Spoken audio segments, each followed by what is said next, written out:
Bangla cartoon সবসময় আপনাদের জন্য বেস্ট কন্টেন্ট নিয়ে আসে, তাই এখনই তাকে সাবস্ক্রাইব করে রাখুন।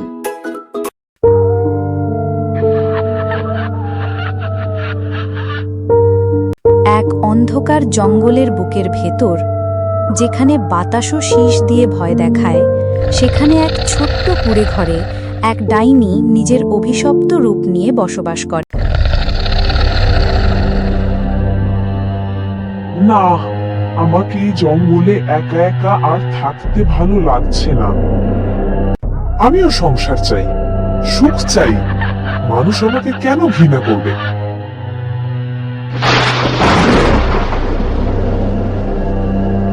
অন্যদিকে এক শান্ত গ্রামে ফুটে উঠেছে জীবনের আনন্দ। এখানে মানুষ ভোরের পাখির ডাকে জেগে ওঠে, শিশুরা হাসে খেলে, আর সংসার ভরে ওঠে ভালোবাসায়। তুমি তো অনেকক্ষণ ধরে কাজ করছো গো, এবার একটু বিশ্রাম করো। না গো, এত তাড়াতাড়ি বিশ্রাম করলে হবে না। ভাবছি এবার যদি ফসল খুব ভালো হয় তাহলে একটা নতুন ঘর বানাবো। আমাদের ছোট্ট সংসারই আমাদের স্বর্গ। সত্যি আমি তোমার সাথে খুব সুখে আছি।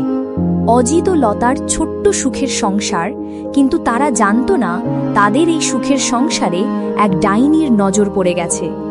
ডাইনি গাছের আড়াল থেকে তাদের সুখ দেখে হিংসায় জ্বলে পড়ে মরছিল। এদের সুখ আমার আর সহ্য হচ্ছে না। শীঘ্রই আমি আমার মায়াজালের দ্বারা ওর স্বামীকে আমি আমার করে নেব।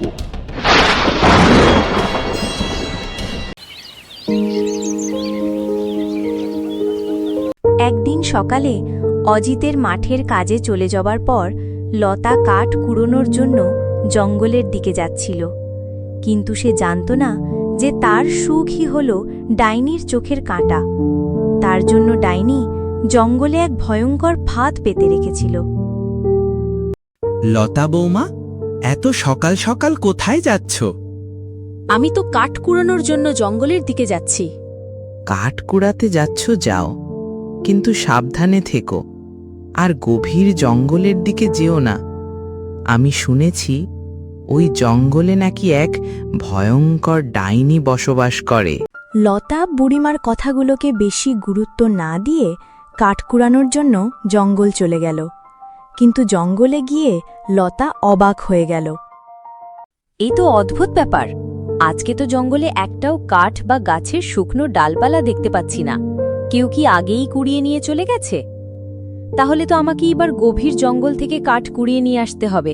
লতা গভীর জঙ্গলের দিকে যেতে লাগল, কিন্তু সে জানত না যে সে এক ডাইনির ফাঁদে পা দিয়ে দিয়েছে। হঠাৎ ডাইনি পেছন দিক থেকে এসে মন্ত্র পাঠ করে লতাকে অচেতন করে দিল, এবং লতা মাটিতে পড়ে গেল। এবার তোর স্বামী আর সংসার আমার হবে।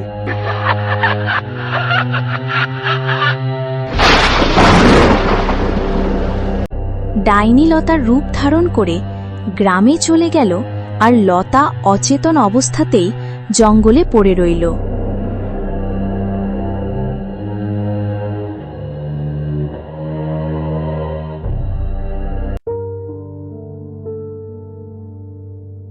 লতা বৌমা, তুমি তো কাঠ কুড়োতে গেছিলে, কিন্তু তোমার কাছে তো একটাও কাঠ দেখতে পাচ্ছি না। লতা বুড়িমার প্রশ্নের উত্তর না দিয়েই তাড়াতাড়ি হেঁটে সেখান থেকে চলে গেল।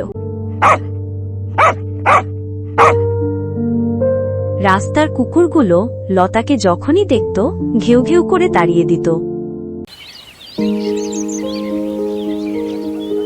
লতা কাকিমা, অনেক দিন হলো তুমি আমাদেরকে গল্প শোনাওনি। আজকে একটা গল্প শোনাও। যা, চলে যা এখান থেকে, আমার গল্প বলার সময় নেই। চলে যা বলছি, তাড়াতাড়ি চলে যা। গ্রামের মানুষ বুঝতে পারল লতার আচরণ অনেক বদলে গেছে। তার চোখে মুখে লুকিয়ে আছে এক ভয়ঙ্কর রহস্য, কিন্তু তারা তো জানত না যে এই মহিলা হল এক অভিশপ্ত ডাইনি। আর এইদিকে আসল লতা এখনো সেই নির্জন গভীর জঙ্গলে অচেতন অবস্থায় পড়ে রইল। এইভাবে কিছুদিন কেটে যাওয়ার পর একদিন সকালে লতা অজিতকে বলল, শোনো গো, আমার মাংস খাওয়ার খুব ইচ্ছে করছে। তুমি আজকে বাজার থেকে মাংস কিনে নিয়ে এসো। কিন্তু তুমি তো মাংস খাও না, আজকে আবার হঠাৎ কি হলো? আগে খেতাম না, এখন খাই। মানুষ বদলায়, আমিও বদলেছি। সত্যি তুমি অনেক বদলে গেছো। অজিত হাতে ব্যাগ নিয়ে মাংস কেনার জন্য ধীরে ধীরে বাজারের দিকে রওনা হলো। আর এই দিকে ডাইনি তার আসল ভয়ঙ্কর রূপে ফিরে এসে ভয়ঙ্কর হাসি দিয়ে বলল, আসল রূপে ফিরে এসে খুব ভালোই লাগছে, কিন্তু আমি কিছুতেই আর ওই জঙ্গলে ফিরে যাব না। ওই মেয়েটার রূপ নিয়েই সারা জীবন এখানেই কাটিয়ে দেব।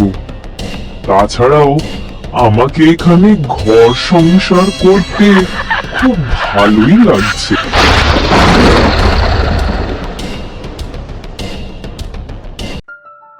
কিছুক্ষণ পর অজিত বাজার থেকে হতাশ হয়ে বাড়ি ফিরে এলো।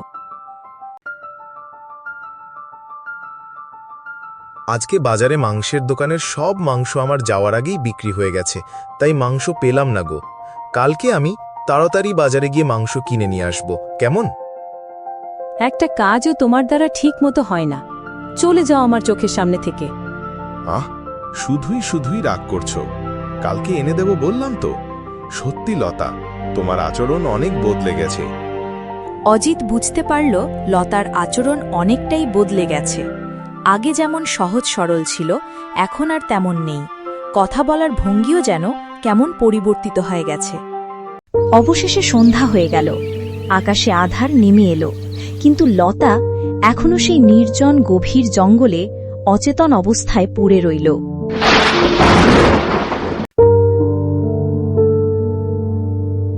আর এই দিকে অজিত যখন গভীর ঘুমে আচ্ছন্ন, তখন ডাইনি ঘুম থেকে উঠে হাঁটতে লাগল।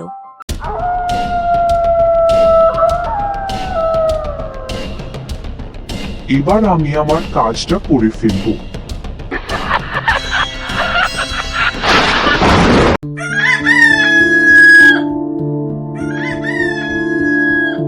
পরের দিন সকালে অজিত তাদের হাঁস মুরগি রাখার ঘরের দিকে গিয়ে অবাক হয়ে গেল।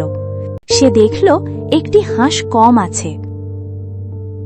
আমাদের তো 4টি হাঁস ছিল, কিন্তু এখানে তো 3টি হাঁস দেখতে পাচ্ছি। লতা, লতা, বলছি যে তাড়াতাড়ি এইদিকে একটু এসো তো। তুমি দেখেছো, আমাদের খামারে তো একটা হাঁস কম আছে গো। কম আছে থাক, হয়তো শেয়াল টেয়ালে নিয়ে চলে গেছে। তুমি তাড়াতাড়ি কাজে চলে যাও। কাজে তো যাবই, তার আগে তোমাকে বাজার থেকে মাংস কিনে এনে দেব। না, মাংস কিনে আনতে হবে না, আমি তো মাংস খাই না। তাড়াতাড়ি কাজে চলে যাও। ঠিক আছে, আমি মাঠ যাচ্ছি তাহলে, তুমি বাড়িতে থেকো। অজিত অনেক চিন্তা ভাবনা করতে করতে মাঠের দিকে যেতে লাগল। কাল রাতে ওই হাঁসটা তো আমিই খেয়েছি। রান্না করা মাংসের থেকে জ্যান্ত হাঁসের মাংস অনেক বেশি সুস্বাদু। আজকেও একটা হাঁস খাবো। অজিত তো মাঠে চলে গেছে, এখন ভালোই সুযোগ। বড়ই অদ্ভুত ব্যাপার, আমাদের খামারে একটা হাঁস কম আছে, তার সত্ত্বেও লতার মুখে কোনো আক্ষেপ দেখলাম না। কাল লতা মাংস খাওয়ার জন্য বলেছিল, কিন্তু বাজারে মাংস পাইনি বলে রাগ করেছিল। আজকে আবার বলছে মাংস খাবে না। সে কি এখনো আমার উপর রাগ করে আছে? আমার মাঠে চলে আসা ঠিক হয়নি। আমার এখন বাড়ি গিয়ে লতাকে জিজ্ঞেস করা উচিত।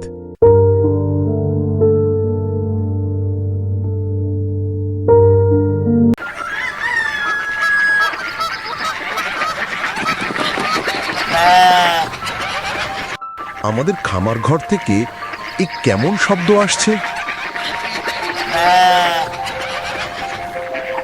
অজিত দরজার কাছে লুকিয়ে উঁকি মেরে দেখল লতা এক ভয়ঙ্কর হিংস্র ডাইনিতে পরিণত হয়েছে এবং একটি হাঁসকে ধরে খাওয়ার চেষ্টা করছে। ডাইনির হিংস্র রূপ দেখে অজিত ভয়ে দৌড়াতে দৌড়াতে বাড়ি থেকে বেরিয়ে গেল।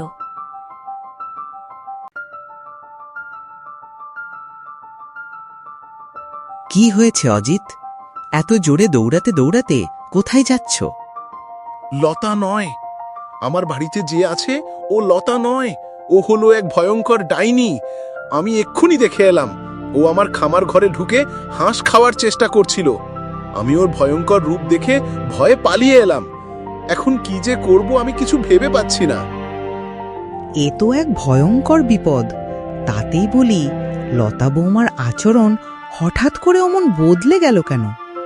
শোনো আজিত, তুমি তাড়াতাড়ি ফকি বাবার কাছে চলে যাও। ফকি বাবা আমাদের গ্রামের শেষ প্রান্তে এক বটগাছের নিচে থাকেন। তিনি তোমাকে এই বিপদ থেকে উদ্ধার করতে পারবেন। বুড়িমার পরামর্শ নিয়ে অজিত অবশেষে ফকি বাবার আস্তানার দিকে রওনা দিল। অজিতের বুকের ভিতরটা কাঁপছিল, তবু মনে মনে ভাবল, এখন যদি কাউকে ভরসা করা যায় তবে সে কেবল ফকি বাবাই। অজিত হাত জোর করে সব ঘটনা খুলে বলল, কিভাবে ডাইনির ভয়ঙ্কর রূপ সে দেখেছে, কিভাবে লতার আচরণ হঠাৎ পাল্টে গেছে, আর কেমন করে সে ভয়ে দৌড়ে পালিয়ে এসেছে। সব কথা মন দিয়ে শোনার পর ফকি বাবা কিছুক্ষণ নীরব থাকলেন।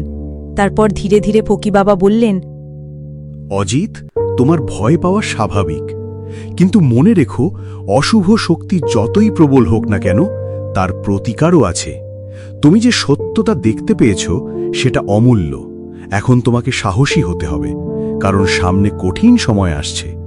তবে চিন্তা করো না, আমি আছি তোমার পাশে। চলো, আমাকে তোমার বাড়ি নিয়ে চলো।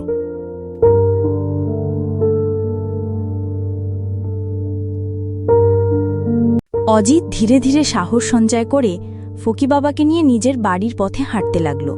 ফকি বাবা পাশে থাকায় অজিতের বুকের ভয় অনেকটা কমে এলো। মনে হলো যেন এক অদৃশ্য শক্তি তাকে রক্ষা করছে। ফকি বাবার চোখে তখন অদ্ভুত দীপ্তি, যেন তিনি প্রস্তুত যে কোনো অশুভ শক্তির মোকাবিলার জন্য। কি হলো গো, আজকে এত তাড়াতাড়ি বাড়ি চলে এসেছ? আর এই কাকে সঙ্গে করে নিয়ে এসেছ? তোর মুখোশ খুলে গেছে। তোর অভিশাপের রাত শেষ হতে চলেছে। আমরা জেনে গেছি যে তুই এক অভিশপ্ত ডাইনি। ও, তাহলে তোরা সব জেনে গেছিস। অনেক সাহস হয়েছে দেখছি তোর। আমি ডাইনি জানা সত্ত্বেও এখানে এসেছিস। কি ভেবেছিস আমাকে হারাতে পারবি? তোর ওই তাবিজ কবজ আমার কিচ্ছু করতে পারবে না। অশুভ শক্তি যতই প্রবল হোক, সত্য আর পবিত্র মন্ত্রের কাছে তাকে হার মানতেই হবে। আজ তুই এই বাড়ির কারো ক্ষতি করতে পারবি না। অজিতের আত্মার উপরে তোর কোনো অধিকার নেই। অভিশাপের জালে আটকে থাকলেও আজ তুই মুক্তি পেতে চলেছিস, অথবা ধ্বংস। এবার বল, আসল লতা কোথায় আছে? তুই ভাবছিস আমাকে ভয় দেখিয়ে সত্য বের করে নিবি? আসল লতা কোথায় আছে আমি কিছুতেই বলবো না। এ কি, আমার মায়াজাল তোর ওপর কাজ করছে না কেন? তোর মায়াজাল আমার কোনো ক্ষতি করতে পারবে না। তুই কেবল নিজের অশান্তি বহন করে চলেছিস। এবার শেষ হোক তোর অন্ধকার রাজত্ব। ঝমঝম টকাটক ডুমুর ডুম, কেড়ে নাও ডাইনির ঘুম। হুম ইড়িং বিড়িং চিড়িং চা, আগুনে পুড়ে মুক্তি পা। আমি তো মারা যাচ্ছি, ছেড়ে দে আমাকে, ছেড়ে দে বলছি। আমি, লতা কোথায় আছে? আমার মায়াজালের কারণে লতা গভীর জঙ্গলে অচেতন অবস্থায় পড়ে আছে। এবার তো ছেড়ে দে। এ কি, আমার তো বিশ্বাস হচ্ছে না। আমি তো আমার আগের রূপ ফিরে পেয়ে গেছি। তার মানে আমাকে দেওয়া অভিশাপ কেটে গেছে। ফকি বাবা, আপনাকে অসংখ্য ধন্যবাদ। আপনার জন্যই আমি আমার আসল রূপ ফিরে পেয়েছি। এবার আমি আবার নতুনভাবে জীবন শুরু করতে পারবো, ঘর সংসার করতে পারবো। ডাইনির অভিশাপ কেটে যাওয়ার কারণে আসল লতা তার জ্ঞান ফিরে পায় ও বাড়ি চলে আসে।